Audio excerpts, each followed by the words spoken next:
Hi అండి, welcome to mom and little champs. ఈరోజు శ్రీలంక సిరీస్లో 5th వీడియో అండి. ట్రిన్కోన్మలై నుంచి డంబూలాకి క్యాబ్ బుక్ చేసుకుని వచ్చేసాము. అరౌండ్ 4 hours అలా టైం పట్టింది. ఈవినింగ్ కల్లా రీచ్ అయిపోయామన్నమాట. ఇక్కడికి ఎర్లీగా రావడం మంచిదైందండి. ఈ హోటల్ వాళ్ళే మాకు ఒక ప్లేస్లో సన్సెట్కి తీసుకెళ్తామని చెప్పారు. మీరు ఇప్పుడు చూస్తున్నది మా హోటల్ నుంచి సన్సెట్కి ఒక చిన్న హిల్కి వెళ్ళే దారి అన్నమాట. ఇది ఈ ప్లేస్ కూడా ఒక పల్లెటూరు లాగా ఉన్నదండి. బాగా గ్రీనరీ ఉన్నది, చిన్న చిన్న రోడ్స్, ఇంకా మధ్యలో ఇల్లులు అలా ఉన్నాయన్నమాట. వెల్స్ కూడా ఉన్నాయి. మన ఊర్లు చూస్తున్నట్టే ఉన్నదండి. అసలు ఎంత గ్రీనరీ ఉన్నదంటే ఆ మొక్కల్లో ఇల్లులు కనిపించట్లేదన్నమాట. ఇల్లులు మధ్యలో ఖాళీ స్థలాలు అలా కూడా ఉన్నాయి. ఇలా 1 kilometer లోపే నడుచుకుంటూ వెళ్ళామన్నమాట. ఇక్కడ మ్యాక్సిమం ప్రతి ఇంటికి ఒక కుక్క ఉన్నదండి. డాగ్స్ బాగా పెంచుకుంటున్నారు అనుకుంటే ఇక్కడ. కొన్ని నార్మల్ స్ట్రీట్ డాగ్స్ కూడా ఉన్నాయి. ఇది ఒక చిన్న హిల్లే అయినా ఎక్కడం మరీ అంత కష్టంగా లేదండి. సర్ఫేస్ చాలా ప్లెయిన్గా ఉన్నది, నడవడానికి వీలుగానే ఉన్నదన్నమాట. మాతో పాటు తీసుకెళ్ళడానికి ఒక 2 వచ్చారు. అండ్ దారిలో కుక్కలు ఉన్నాయి కదా, కొన్ని డాగ్స్, అవి మమ్మల్ని ఫాలో అవుతూ వచ్చినాయి అన్నమాట. ఫస్ట్లో చాలా భయం వేసింది, మనకి కొంతమందికి అంత అలవాటు ఉండదు కదా. తర్వాత ఇంకా బాగానే ఉన్నాయి. ఈ హిల్ మీద అక్కడక్కడ కొన్ని చిన్న చిన్న మొక్కలు కూడా ఉన్నాయండి. ఈ కుక్కలు రావడం చాలా చాలా మంచిదైంది. ఇక్కడ మాకు ఒక పాము కనిపించింది. కుక్కలు దాన్ని తరుముకుంటూ వెళ్ళాయి అన్నమాట. సో ఫాస్ట్గానే సైడ్కి వెళ్ళిపోయింది. మీకు ఈ వీడియోలో పాము కనిపిస్తుందండి. ఇటు ఫస్ట్ ఈ మొక్కలు ఉన్నాయి కదా, ఈ మొక్కల దగ్గర వచ్చిన పాము, తర్వాత అది అలా సైడ్కి కుక్కలు తరుముకుంటూ ఉంటే వెళ్ళిపోయింది అనమాట. ఇది ఇంకొంచెం జూమ్ చేసి ఉంటే మీకు ఇంకా క్లియర్గా కనిపించేదండి. కాకపోతే ఆ టైంలో కంగారు వచ్చేస్తుంది కదా పాముని చూడగానే, సో అంత ఐడియా రాలేదన్నమాట. ఇప్పుడు అర్థమైందండి మాకు ప్రతి ఇంట్లో ఇక్కడ కుక్కలు ఎందుకు పెంచుకుంటారో. పాములని రానియకుండా ఉండడానికి అనుకుంటా. ఇంకా పాములు చూసేసరికి ఒక భయం స్టార్ట్ అయింది. సో వే అంతా చూసుకుంటూ కేర్ఫుల్గా వెళ్ళామన్నమాట. దారిలో ఈ హిల్ మీదే చిన్న చిన్న పాండ్స్ లాగా ఫామ్ అయినాయండి. అవి చూడడానికి మాత్రం చాలా చాలా బాగున్నాయి లీవ్స్తో. డంబూలాకి సిగిరియా అనే ప్లేస్ బాగా దగ్గర అనమాట. శ్రీలంకలో సిగిరియా రాక్ లేదా సిగిరియా లయన్ రాక్ అంటారు. అది చాలా ఫేమస్ అండి. అది ఎక్కడానికి మెట్లు ఉంటాయన్నమాట. చాలామంది ఎక్కుతారు, బట్ పిల్లలతో ఎక్కడం కష్టం అని చెప్పి మేము ఇది స్కిప్ చేసేసాము. అది ఇక్కడి నుంచి కనిపిస్తుందండి మీకు. అక్కడ 2 కొండలా కనిపిస్తున్నాయి కదా, దాంట్లో సెకండ్ది అనమాట. అది సిగిరియా రాక్ అనమాట. ఇంకా అంబులు వావా టవర్ అని కూడా ఉంటుంది. అది క్యాండీ అనే ప్లేస్కి కొంచెం బాగా దగ్గర అనమాట. అది కూడా సేమ్ అండి, స్టేర్ కేస్ అంతా ఉంటుంది. ఈ సిగిరియా ఏంటంటే రాక్. ఈ అంబులు వావా టవర్ అనేది టవర్ కింద ఉండి బాగా నారో స్టేర్ కేస్లా ఉంటుందండి. కొంతమంది అయితే ఎక్కలేరు అన్న, బాగా సన్నగా ఉంటుంది స్టేర్ కేస్, ఇలా రౌండ్గా తిరుగుతూ ఎక్కాల్సి వస్తుంది. సో అది ఒకవేళ మీకు అవి ఇంట్రెస్ట్ ఉంటే మీ ట్రిప్లో అవి మీరు ఇంక్లూడ్ చేసుకోవచ్చు. మాకు అవి పిల్లలతో కష్టం అని చెప్పి మేము ఆ 2 కూడా తీసేసాము మా ట్రిప్లో నుంచి. ఇక్కడైతే చాలాసేపు వ్యూ చూసి బాగా ఎంజాయ్ చేసామండి. తర్వాత సన్సెట్ స్టార్ట్ అయింది. మేము దీనికి ముందు మలేషియాలో ఒక బీచ్లో చూసాం సన్సెట్, అండ్ తర్వాత ఇదే చూడటం అనమాట. సన్సెట్ ఇంత బ్యూటిఫుల్గా ఉంటుందని అనుకోలేదు. మాకు బీచ్లో చూసినప్పుడు కన్నా ఇది చాలా బాగుంది. ఒక ఆరెంజ్ కలర్లో చాలా బ్యూటిఫుల్గా ఉందండి. సన్సెట్ అనేది రోజు ఉండేదే కదా, బట్ మనం ఇంట్లో ఉన్నప్పుడు పనులు వాటిల్లో పడిపోయి అంతగా నోటీస్ చేయం. ఇదైతే చాలా బాగుందండి. ఆ ఆరెంజ్ లైట్ ఉన్న కొద్దీ బ్రైట్ అవుతుందన్నమాట. ఈ లైట్ ఏంటంటే మనం ఇంట్లో ట్యూబ్ లైట్ వేసుకుని కూర్చుంటే మన మీద పడుతుంది కదా లైట్, అలాగా స్కై నుంచి వచ్చే ఈ ఆరెంజ్ లైట్ మా ఫేసెస్ మీద పడి బ్రైట్గా కనిపిస్తుంది అనమాట. సో ఇంకా సన్సెట్ ఎంజాయ్ చేసేసి కొన్ని పిక్స్ దిగేసి మళ్ళీ బ్యాక్ స్టార్ట్ అయిపోయాము. సన్సెట్ అవగానే ఒక్కసారిగా బాగా చీకటి అయిపోయింది. శ్రీలంకలో చీకటి చాలా ఫాస్ట్గా పడుతుందండి. సో రూమ్కి ఎర్లీగా వచ్చేసామన్నమాట. ఇది మేము స్టే చేసిన హోటల్ అండి. చాలా హోమ్లీగా ఉన్నది. ఇది నెక్స్ట్ డే అనమాట. అసలు హోటల్ అన్నట్టే లేదు. అండ్ శ్రీలంకలో ప్రాపర్ శ్రీలంక ఫుడ్ అయితే మేము ఇక్కడే తిన్నాము. డంబులాలో బయట ఎక్కడ తినలేదనమాట. మాకు అంతగా దగ్గరలో అయితే కనిపించలేదు. అండ్ ఇంకా నెక్స్ట్ డే మేము డంబులా గోల్డెన్ టెంపుల్కి వెళ్ళాము. ఈ హోటల్ వాళ్ళే మమ్మల్ని డ్రాప్ చేశారనమాట. శ్రీలంకలో బుద్ధిస్ట్ టెంపుల్స్ పెద్దవి చాలా ఉన్నాయండి. ఇంట్రెస్ట్ ఉంటే యాక్చువల్లీ అన్నీ విజిట్ చేయొచ్చు. మేమున్న వాటిల్లో పెద్దవి చూస్తే ఈ టెంపుల్ బాగుంటుంది అని రివ్యూస్లో చూసాను అనమాట. సో డంబూలా స్పెసిఫిక్గా ఈ టెంపుల్కి ప్లాన్ చేసుకుని వచ్చాము. ఈ టెంపుల్కి 2 ఎంట్రన్స్లు ఉన్నాయండి. అంటే ఇక్కడ మనకి రోడ్స్ అంతగా తెలియదు కదా, ఒకటి క్యాండీ రోడ్డు, ఇంకొకటి డంబులా రోడ్ అని చెప్తున్నారు వీళ్ళు. ఎంట్రన్స్ దగ్గర డెకరేషన్ అంతా చాలా బాగుందండి. సో ఇవన్నీ చూసుకుంటూ తర్వాత మెట్లు ఉంటాయి, ఆ మెట్లు ఎక్కితే టికెట్ కౌంటర్ ఉంటుందన్నమాట, అక్కడ మనం టికెట్ తీసుకోవాలి.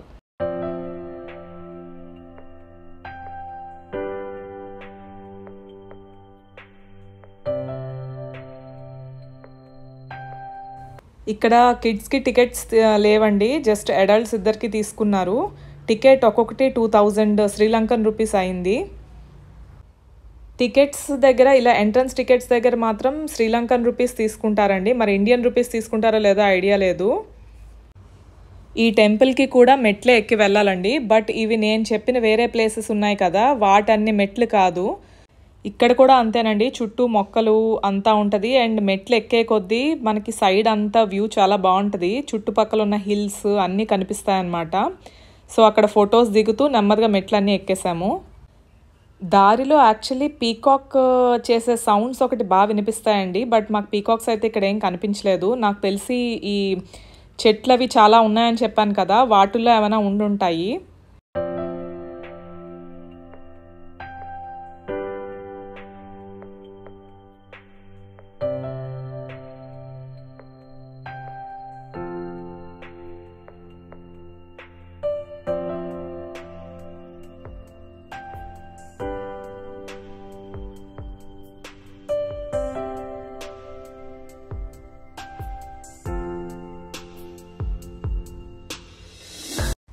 సో ఇంకా వ్యూస్ అన్నీ చూసుకుని పైకి రీచ్ అయ్యామండి. పైకి రీచ్ అయిన తర్వాత చెప్పులన్నీ ఒక సైడ్కి ఇలా పెట్టేసేయాలి. మళ్ళీ చెప్పులు తీసుకునేటప్పుడు వీళ్ళకి ఎంతో కొంత మనీ అడుగుతారు, అప్పుడు ఇవ్వాల్సి వస్తుంది. అండ్ లోపల చూడడానికి కావాలంటే గైడ్ని కూడా ప్రొవైడ్ చేస్తానన్నారు, బట్ మాకు అక్కర్లేదు అనిపించి మేము తీసుకోలేదు. గైడ్ ఉంటే గైడ్ని ఫాలో అవుతూ ఇంకా స్పీడ్గా నడుచుకుంటూ వెళ్ళాల్సి వస్తుంది, మేము నెమ్మదిగా వెళ్ళొచ్చు అన్న ఉద్దేశంతో మేము గైడ్ తీసుకోలేదు. సో లోపలికి ఎంటర్ అయిన తర్వాత ఫస్ట్ రూమ్స్ కింద ఉన్నాయన్నమాట. ఈ ఫస్ట్ రూమ్లో అయితే ఇది ఒక హిందూ గుడిలాగా పెట్టారనమాట. లోపల కొంచెం దీపాలు అవి పెట్టి హిందూ గాడ్స్ అన్నీ పెట్టి అలా చేశారనమాట రూమ్లో. బుద్ధా టెంపుల్స్లో చాలా వరకు నేను నోటీస్ చేసింది అయితే హిందూ గాడ్స్ని ఒక రూమ్లో పెడతారండి, దాని తర్వాత మిగిలినవన్నీ బుద్ధా విగ్రహాలు అవి ఉంటాయన్నమాట. మేము చూసిన సెకండ్ అయితే ఇలాగా స్లీపింగ్ పొజిషన్లో ఉన్న బుద్ధా స్టాట్యూన్ అనమాట. ఈ స్లీపింగ్ పొజిషన్లో ఉన్న బుద్ధా స్టాట్యూ చాలా బాగుంది. అండ్ రూమ్ అంతా కొంచెం గోడలది పాడైనవి, బట్ గోడలంతా కూడా పెయింటింగ్స్ అవన్నీ వేసేసి ఉన్నాయన్నమాట.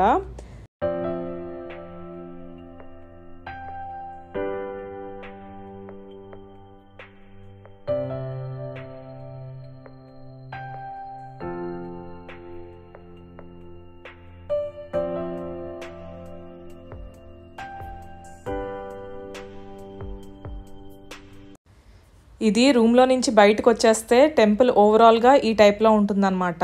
ఇలా స్ట్రెయిట్గా నడుచుకుంటూ వెళ్ళాలంతే, ఒక్కొక్క రూము తగులుతుందన్నమాట రైట్ సైడ్లో. సో ఇలా నడుచుకుంటూ వెళ్ళి నెక్స్ట్ రూమ్కి వెళ్ళాలి. ఈ రూమ్లో కూడా రకరకాల పొజిషన్స్లో బుద్ధా స్టాట్యూస్ ఉన్నాయండి. గోడల మీద అంతా కూడా బుద్ధా పెయింటింగ్స్ అలా ఉన్నాయన్నమాట. జస్ట్ ఓవరాల్ రూమ్ చూపిస్తాను చూడండి.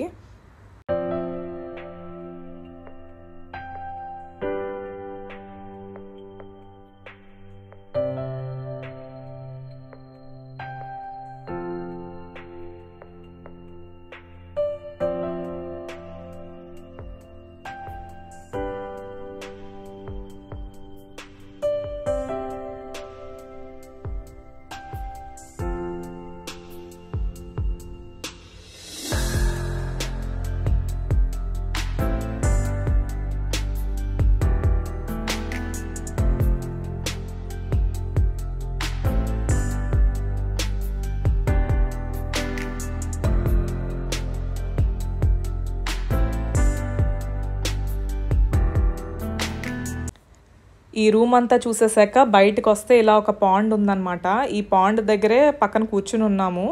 యాక్చువల్గా లోపల అంతా కొంచెం కూర్చోవడానికి లైట్గా స్పేస్ ఉంటుంది కానీ ఎక్కడ కూర్చోనివ్వరు. ఇది ఫైనల్గా థర్డ్ రూమ్ అనమాట. థర్డ్ రూమ్లో కూడా ఇలాగే బుద్ధా స్టాట్యూస్ అన్నీ ఉన్నాయి.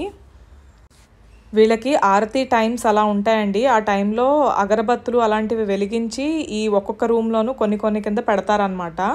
రూమ్ అంతా కొంచెం డార్క్ ఉండి జస్ట్ లైట్ ఏంటంటే బుద్ధుడి వైపు పడేలాగా పెడతారనమాట లైట్ అంతే.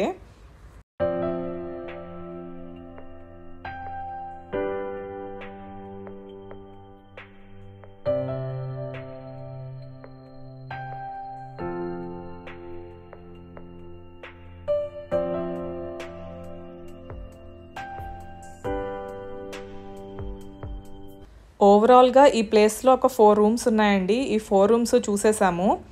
కొంతమంది గైడ్ పెట్టుకున్న వాళ్ళైతే వాళ్ళకి ఎక్స్ప్లెయిన్ చేస్తూ తీసుకువెళ్తున్నారు. సో ఇదంతా అయిపోయిన తర్వాత మళ్ళీ బయటికి వచ్చి చెప్పులు తీసుకొని నడుచుకుంటూ వెళ్తున్నాము. ఈ ఏరియాలో కొంచెం మంకీస్ అవి ఉన్నాయి. సో అవి చూసుకుంటూ వెళ్ళాలి. మనం ఏం చేయకపోతే అవేమీ చేయట్లేదు. So fine. సో ఇలా కొంచెం దూరం నడుచుకుంటూ వెళ్తే మెయిన్ గోల్డెన్ టెంపుల్ ఏదైతే ఉందో, అంటే బుద్ధుడిది చాలా పెద్ద టెంపుల్ ఉంటుందన్నమాట. అంటే పెద్ద టెంపుల్ అంటే పెద్ద విగ్రహం ఉంటుందన్నమాట. అది చూడొచ్చు. సో అక్కడికి వెళ్తున్నాము. మనం మెట్ల మీద ఎక్కడైతే నడుచుకుంటూ పైకి వచ్చామో అదంతా మళ్ళీ ఇప్పుడు మనం దిగుతున్నాం అనమాట. వేరే సైడ్ నుంచి దిగుతున్నాం. సో అదే మెట్లు మనం దిగక్కర్లేదు. సో వేరే సైడ్ ఏంటంటే కొన్ని మెట్లు ఉన్నాయి, కొంచెం స్లాంట్గా కూడా ఉన్నది. సో అలా దిగుతూ వెళ్ళడమే అనమాట. సో ఫస్ట్లో నేను ఏదైతే చెప్పానో 2 ఎంట్రన్స్లు ఉన్నాయని చెప్పాను కదండి. సో ఒక ఎంట్రన్స్ దగ్గర ఎక్కాము, ఇంకొక ఎంట్రన్స్ దగ్గర దిగుతున్నాం అనమాట. బుద్ధ స్టాట్యూ దగ్గరికి వెళ్ళే ముందు అక్కడే లోటస్ ఫ్లవర్స్ అమ్ముతారనమాట.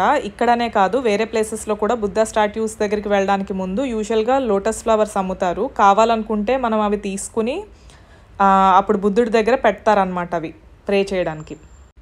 మేము ఆ రోజు మార్నింగ్ బ్రేక్ఫాస్ట్ లేట్గా చేద్దామని హోటల్లో బ్రేక్ఫాస్ట్ చేయకుండా ఫాస్ట్గా వచ్చేసామన్నమాట ఇక్కడికి.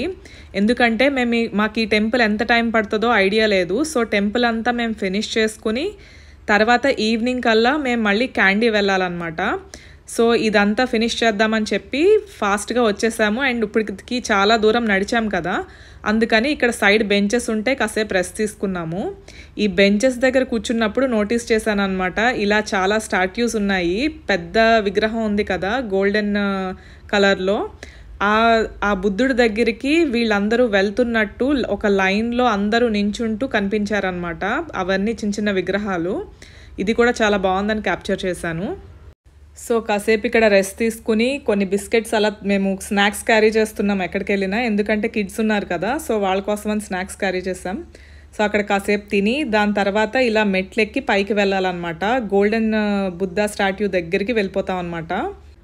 స్టాట్యూ ముందంతా ఇలా ఎంటీ స్పేస్ ఉంది. మేము వెళ్ళిన రోజు పెద్ద జనాలు లేరు. మేము చాలా క్రౌడ్ ఏమైనా ఉంటుందని ఎక్స్పెక్ట్ చేసాం, కానీ అసలు క్రౌడ్ కొంచెం కూడా లేదు.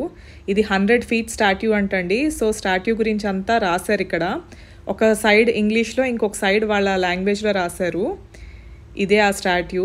చూడ్డానికి చాలా బాగుంది. సో ఇక్కడ నుంచి ఫొటోస్ దిగాలి. మొత్తం స్టాట్యూ అంతా మనము కూడా ఫోటోలో పడాలి అని అనుకుంటే కిందకి వెళ్ళి దిగాలండి. ఇక్కడ నుంచి అయితే సరిగ్గా రావట్లేదు.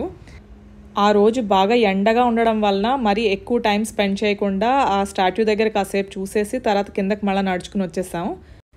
కిందకు వచ్చాక ఇది కనిపించింది. దీన్ని పీస్ పగోడా అంటారు. యూజువల్గా బుద్ధిస్ట్ టెంపుల్స్లో ఉంటుంది ఈ పీస్ పగోడా అనేది. దీనికి కూడా ప్రే చేస్తారనమాట. ఇంకా ఒక ఎంట్రన్స్ నుంచి ఇంకొక సైడ్ ఆఫ్ ది ఎంట్రన్స్ దాకా కూడా వచ్చాం. కొంతమంది ఇటు కూడా ఎంటర్ అవుతారు. ఇక్కడతో డంబూలా ట్రిప్ అయిపోయిందండి. సో నెక్స్ట్ వీడియోలో డంబూలా టు క్యాండీ రోడ్లో కొన్ని ప్లేసెస్ చూద్దాం. ఈ వీడియో మీకు నచ్చినట్లయితే please like, share and subscribe. Notifications కోసం పక్కనే ఉన్న బెల్ సింబల్ క్లిక్ చేయండి. Thank you so much for watching and next వీడియోలో మళ్ళీ కలుద్దాం.